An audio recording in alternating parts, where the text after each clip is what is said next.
They are war crimes. Israel commits those war crimes on a daily basis, and the world stays silent.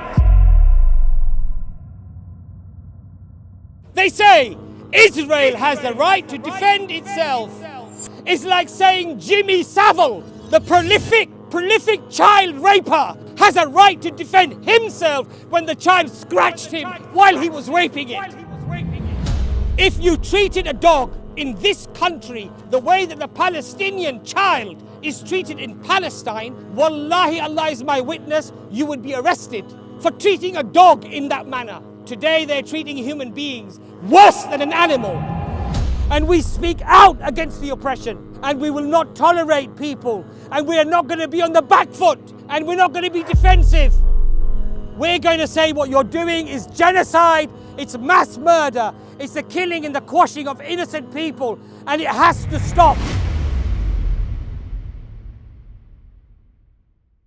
Now we are being told that this current conflict started when Israel was attacked by a terrorist group, as they claim, and they flew over with paragliders and machine guns, and they killed some Israelis. And therefore, Israel has the right to defend itself, and it is now retaliating.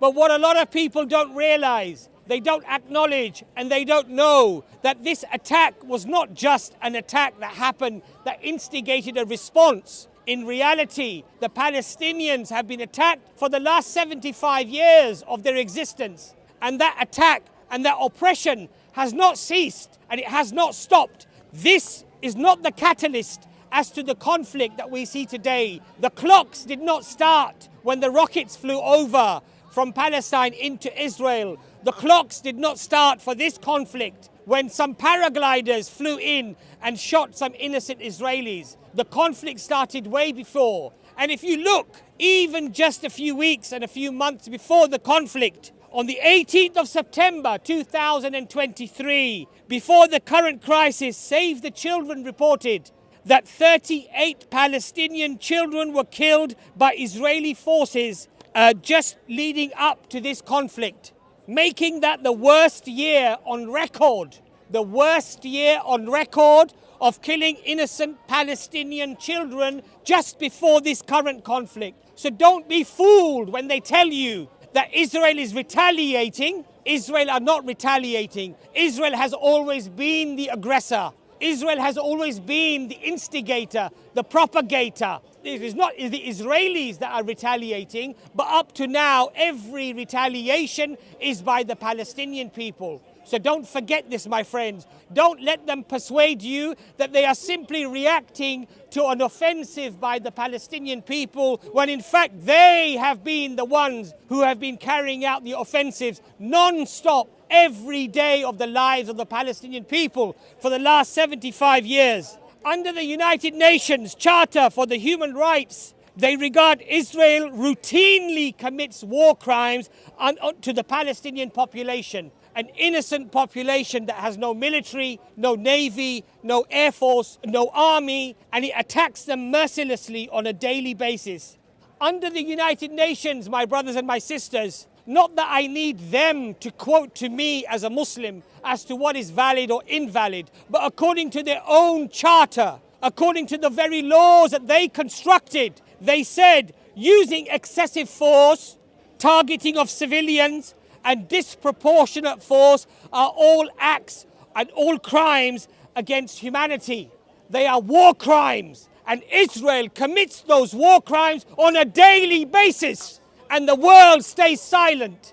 But we will not be silent. We will not stand by and let them mercilessly wipe out and commit genocide on a people. We will voice our opinions. We will voice what we have to say. And inshallah, there will be some amongst those who regard the Palestinians to be the perpetrators to hopefully be influenced by the information that is provided, not just here, but by the countless voices that are out there. If you look, if you don't wish to believe me, because the man is a Muslim, the man is a sympathizer for Islam, he's going to be perhaps presenting facts according to their narrative, then look at their own narrative, my friends. Look at their own narrative.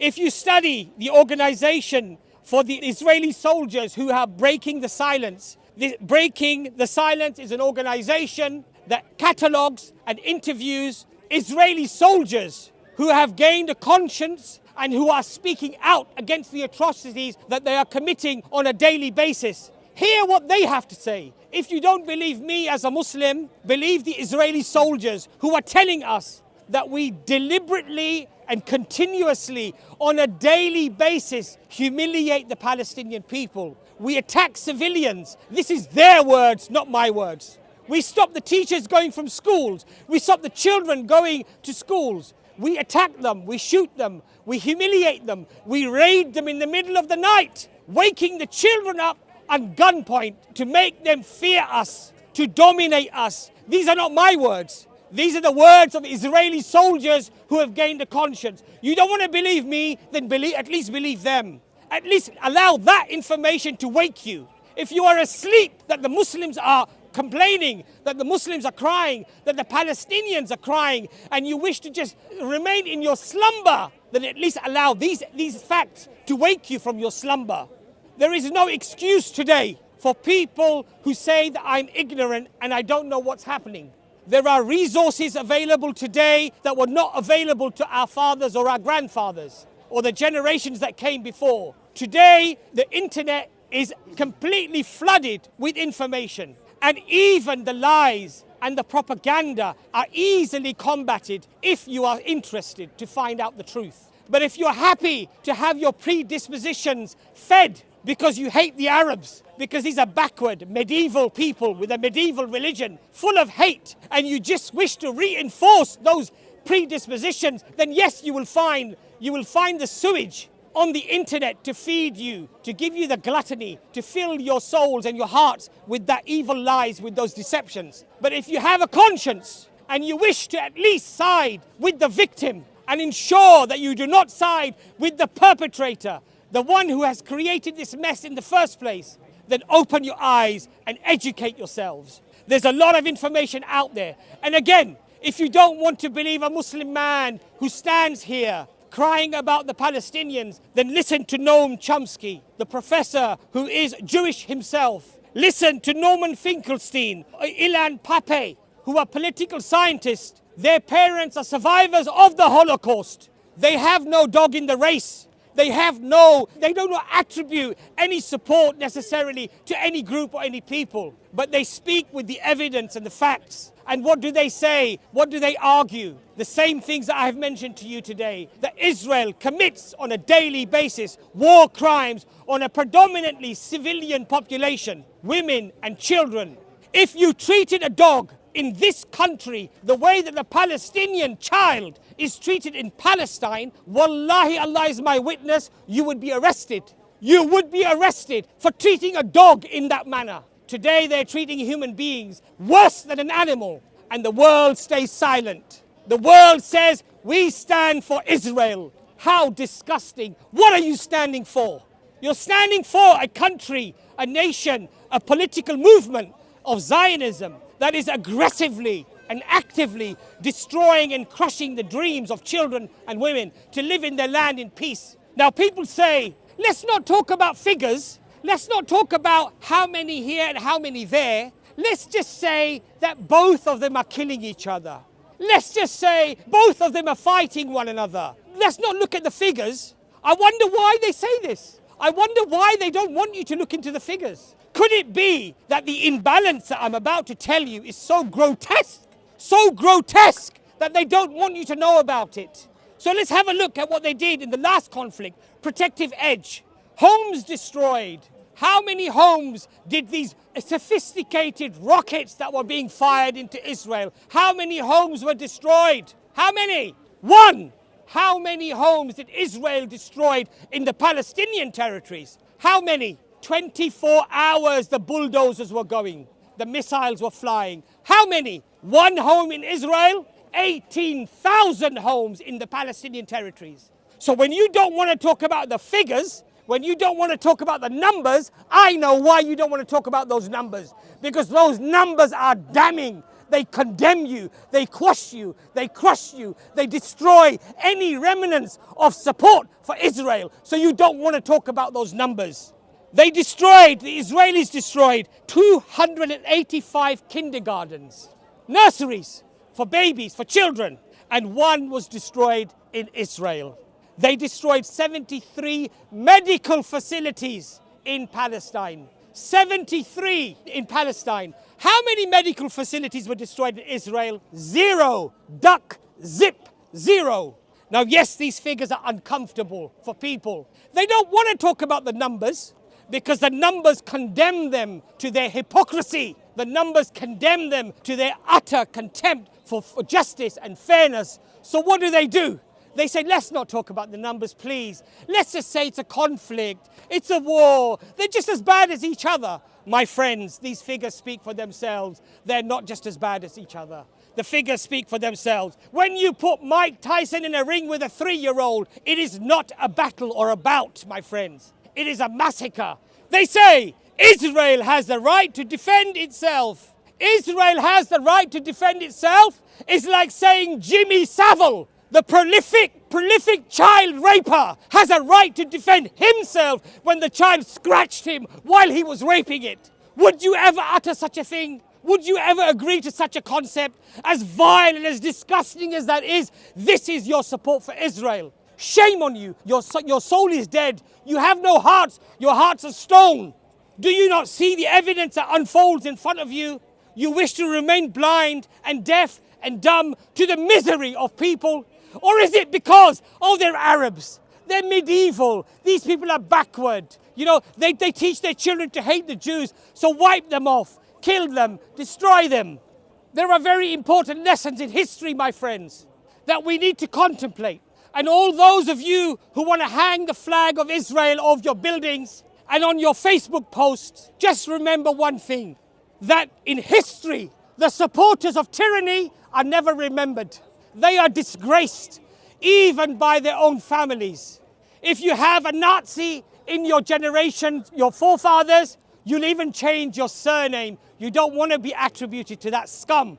One of the other quotes that is very striking by Malcolm X is, if you're not careful, the newspapers will have you hating the people who are being oppressed and loving the people who are doing the oppressing. If you want to do something, then educate yourself. Become an activist. Speak out against it.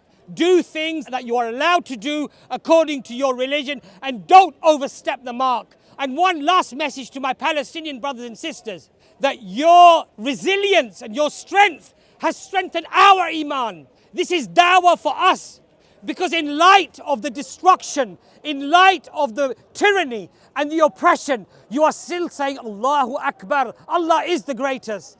And Alhamdulillah, praise be to Allah. You're showing thanks and shukr whilst your entire families have just been bombed and wiped out. You're picking up the pieces of your children and you're saying Alhamdulillah to Allah. You're being grateful, and as a consequence, that resilience is giving us strength as well.